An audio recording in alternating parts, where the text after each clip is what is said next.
Antarctica में स्थित खुफिया सैन्य अड्डों से लेकर हैरत अंगेज प्राचीन आकृतियां पेश हैं गूगल मैप पर खोजी गई आज तक की सबसे अजीब चीजें। अगर आपको इन पर यकीन नहीं है तो नीचे डिस्क्रिप्शन में दिए गए लिंक्स पर जाकर आप खुद देख सकते हैं। इंटरनेट के महान खोजियों ने तो अपना काम कर दिया, अब नीचे कमेंट्स में इन पहेलियों को सुलझाने में हमारी मदद कीजिए। नंबर 10, इराक की खून जैसी लाल झीलें। साल 2007 में खोजी गई ये झील अब तो नॉर्मल कलर की है, पर गूगल मैप पर ये लाल रंग की नजर आती थी। इसका सटीक कारण तो कोई बता नहीं पाया, बस लोग अंदाजे लगाते रहते हैं। कुछ कहते हैं कि ये गूगल के कैमरे की कमी है, पर इसके पीछे सीवेज या बूचड़खानों का खून भी हो सकता है। ज्यादातर का मानना है कि ऐसा किसी मिनरल या लाल एल्गी की वजह से हुआ होगा। खैर जो भी हो, इराक ना जाने का ये मेरा 1,32,443वां कारण है। नंबर 9, जियोग्लिफ्स मूल रूप से एक फसल चक्र के समान होते हैं, इस अंतर के साथ कि ये अन्य तत्वों जैसे कि पत्थरों द्वारा बनता है। स्टेपी जियोग्लिफ छोटे रॉक संरचनाओं के साथ कजाकिस्तान भर में कम से कम 260 साइटों का एक संग्रह है। उन्हें पहली बार साल 2007 में धरती पर कजाक पुरातत्व उत्साही दिमित्र डे ने देखा था। कुछ लोग अनुमान लगाते हैं कि ये नाजियों में शामिल थे। नासा की कुछ तारीखों के संकेत से मिलता है कि वे 8000 साल पहले के बीच बने होंगे, जो उन्हें मिस्र के पिरामिडों से 3 किलोमीटर बड़ा बनाता है। ये माना जाता है कि इनके निर्माण का उद्देश्य सूर्य के प्रक्षेप वक्र की निगरानी से संबंधित हो सकता है, लेकिन नासा की मदद से भी इस रहस्य को सुलझाया नहीं जा सका है। नंबर 8, द मरी मैन। जमीन में बनी हुई बड़ी बड़ी आकृतियां भले ही अजीब लगें, पर रातों रात जमीन में बड़ा सा शेप बन जाए तो हैरानी की बात है। 26 जून 1998 को ट्रेवर राइट नाम के एक पायलट ने उड़ान भरते वक्त ऑस्ट्रेलियाई रेगिस्तान के एक दूर दराज इलाके में मरी मैन को देखा। ये जमीन में बनी हुई एक 4.2 किलोमीटर लंबी आकृति है, जो हाथ में बूमरैंग पकड़े हुए किसी शिकारी की तरह दिखाई देती है। ये 35 मीटर चौड़ी और 30 सेंटीमीटर गहरी लाइनों से बना हुआ है, जिसकी कुल लंबाई 35 किलोमीटर है। सोचिए, इतने सारे पेड़ पौधे और मिट्टी हटाने में कितनी दिक्कत हुई होगी। कुछ लोग कहते हैं कि ट्रैक्टर्स में जीपीएस फिट करके इसे बनाया गया होगा, पर उस वक्त की टेक्नोलॉजी के हिसाब से ये मुमकिन नहीं था। और तो और आसपास पैरों के या किसी भी तरह के कोई निशान नहीं मिले थे, और ये पहेली आज तक अनसुलझी है। Number 7, the Abbas beef giant. Dorchester England की सन अब्बास पहाड़ियों में स्थित इस 55 मीटर लंबी और 521 मीटर चौड़ी आकृति को रूडमैन भी कहते हैं।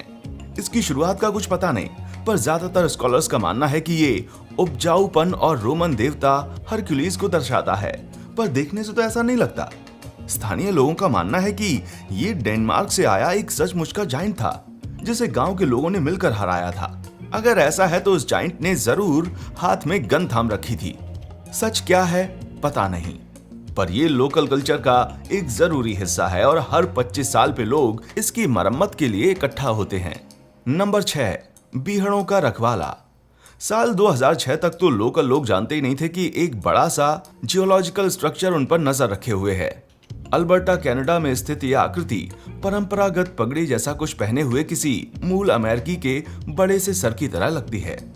कहते हैं कि यह पूरी तरह से प्राकृतिक है और मिट्टी की कटान या इरोज का नतीजा है, पर कुछ लोग इसे प्राकृतिक नहीं मानते। इस सर में ईयरफोन जैसा कुछ नजर आ रहा है।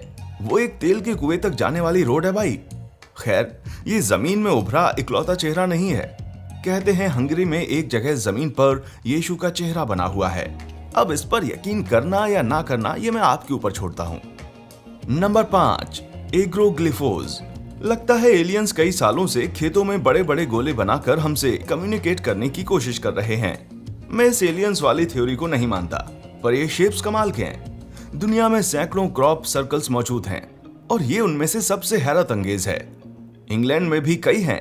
इसका रीजन तो नहीं पता, पर ये ट्रायंगल्स काफी पॉपुलर लगते हैं भाई। कुछ वैज्ञानिकों का मानना है कि मैग्नेटिज्म, मौसम या टॉर्नेडोज वगैरह भी इसकी वजह हो सकते हैं। तुरंत एलियंस को जिम्मेदार मानना तो सबसे आसान है, पर अगर ये सच है तो लगता है कि वो अभी हमारी लैंग्वेज को ठीक से सीख नहीं पाए हैं। Number 4, Pisco holes. दक्षिण पश्चिमी पेरू में पत्थरों पर अलग अलग साइज और गहराई वाले छेद हैं, जो 1.6 किलोमीटर लंबी एक एकदम सीधी लाइन में स्थित हैं।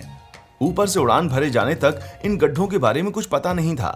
कुछ का कहना है कि ये शायद कोई पुराना ग्रेन स्टोर रहा हो, पर ग्रेन स्टोर करने के दूसरे भी तरीके थे। ये कब्रगाह भी हो सकती है, क्योंकि अंदर से कोई भी हड्डी या बाल नहीं मिला है। सच कहीं तो किसी को भी नहीं पता कि आखिर ये है क्या। वैसे इन गड्ढों से पूरब की ओर एक प्राचीन शहर के निशान मिले हैं, जिससे पता चलता है कि इन्हें इंसानों ने ही बनाया था। Number 3, Nazca lines. ये शायद दुनिया की सबसे मशहूर जियोग्लिफ्स या जमीन पर बनी बड़ी बड़ी आकृतियां हैं, जिनमें साधारण लाइनों से लेकर मरमर चिड़िया, मकड़ियां, बंदर, मछली, शार्क्स, ओरका व्हेल और छिपकलियां तक हैं। इन जियोग्लिफ्स को जमीन पर मौजूद लाल कंकड़ियों को हटाकर बनाया गया है। ये लाइनें ज्यादा गहरी नहीं हैं, इसलिए 200 मीटर तक लंबी होने के बावजूद सिर्फ कुछ 100 मीटर की ऊंचाई तक ही दिखाई पड़ती हैं। कहा जाता है कि पुराने जमाने में इन्हें रास्ता तय करने के लिए इस्तेमाल किया जाता था। वहीं कुछ का मानना है कि ये एलियंस द्वारा बनाए गए रनवे हैं या पानी खोजने के लिए किए गए धार्मिक अनुष्ठान। वैसे ज्यादातर स्कॉलर्स का मानना है कि इन्हें नाज़का लोगों ने 500 ईसा पूर्व से 500 ईस्वी के बीच बनवाया था, और तेज हवाओं और आंधियों से बचे रहने की वजह से ये आकृतियां अभी तक सलामत हैं। Number 2, the Atacama giant. Nazca line से थोड़ी ही दूर एक दूसरा दिलचस्प जियोग्लिफ मौजूद है। चिली के अटकामा रेगिस्तान में स्थित ये जियोग्लिफ ज्यादा फेमस तो नहीं है, पर ये दूसरों से ज्यादा बड़ा और वैरायटी में बहुत ज्यादा है। इनमें से सबसे ज्यादा विवादास्पद जियोग्लिफ रहा है द अटाकामा जाइंट, जिसके ओरिजिन को लेकर खूब बहस होती है। 1400 ईसा पूर्व से 1000 ईसा पूर्व के बीच बनाया गया 119 मीटर लंबा ये जियोग्लिफ इंसानी शेप वाला दुनिया का सबसे बड़ा जियोग्लिफ है। कुछ को तो ये एलियन की तरह नजर आएगा, पर कहा जाता है कि इसे कैलेंडर की तरह यूज किया जाता था, जिससे स्थानीय लोगों को मौसम और खेती से जुड़ी जानकारी प्राप्त होती थी। नंबर 1, चीन के रेगिस्तान में छिपा रहस्य। मूवीज से इतना तो पक्का हो गया है कि सरकारें अपने सारे बड़े राज सुनसान रेगिस्तानों में छिपाती हैं। अब चाइनीज रेगिस्तान में नजर आने वाली 0.65 बाई 1.15 मील की ये बड़ी बड़ी सफेद लाइनें ही ले लीजिए। ना जाने भला ये क्या है, और जमीन ऊबड़ खाबड़ होने के बावजूद भी ये लाइनें एकदम सीधी नजर आती हैं। शायद ये कोई मिलिट्री टेस्टिंग साइट हो, क्योंकि ये बड़ी बड़ी हवाई पट्टियों और दूसरे अजीब स्ट्रक्चर्स के पास स्थित है। इस गोल आकृति को देखिए, जिसके अंदर जेट विमानों जैसी दिखने वाली चीजें खड़ी हैं। शायद ये कोई रडार टेस्टिंग साइट या सैन्य अड्डों को दूसरे देशों की सैटेलाइट से छिपाने के तरीके खोजने का कोई प्रयोग हो सकता है, या क्या पता गूगल हमसे कुछ छिपा रहा हो। एक पूर्व CIA एनालिस्ट की माने तो सबसे हैरानी की बात यह है कि किसी ने साल 2004 से इस इलाके की ढेर सारी सैटेलाइट तस्वीरें ऑर्डर की हैं। इस तरह के प्रोजेक्ट्स तो दिमाग ही घुमा देते हैं भाई। जैसे चीन द्वारा तैयार किया गया भारत और चीन के विवादित सीमाई इलाकों का ये 1.2 स्केल का मॉडल खुफिया सैन्य अड्डों के क्रम में आगे बढ़ते हुए अंटार्कटिका में खोजे गए सुराख को देखिए। कयास लगाने वाले कहते हैं कि ये कोई खुफिया UFO बेस या नाज़ियों का अड्डा है। वहीं हर चीज में कोई षड्यंत्र ना देखने वाले लोग, उनके हिसाब से ये महज एक कुदरती गुफा है। ये सारे रहस्य कई हजार साल पुराने हैं। कैसे बनाया ये तो छोड़िए, ये तक नहीं पता कि इन्हें क्यों बनाया गया। क्या आप इन रहस्यों पर कुछ रोशनी डाल सकते हैं? खैर, आपको नहीं पता तो कोई बात नहीं, हम आगे कभी हल किए जा चुके रहस्यों पर कुछ वीडियोस बना देंगे। हमारा चैनल देखने के लिए शुक्रिया।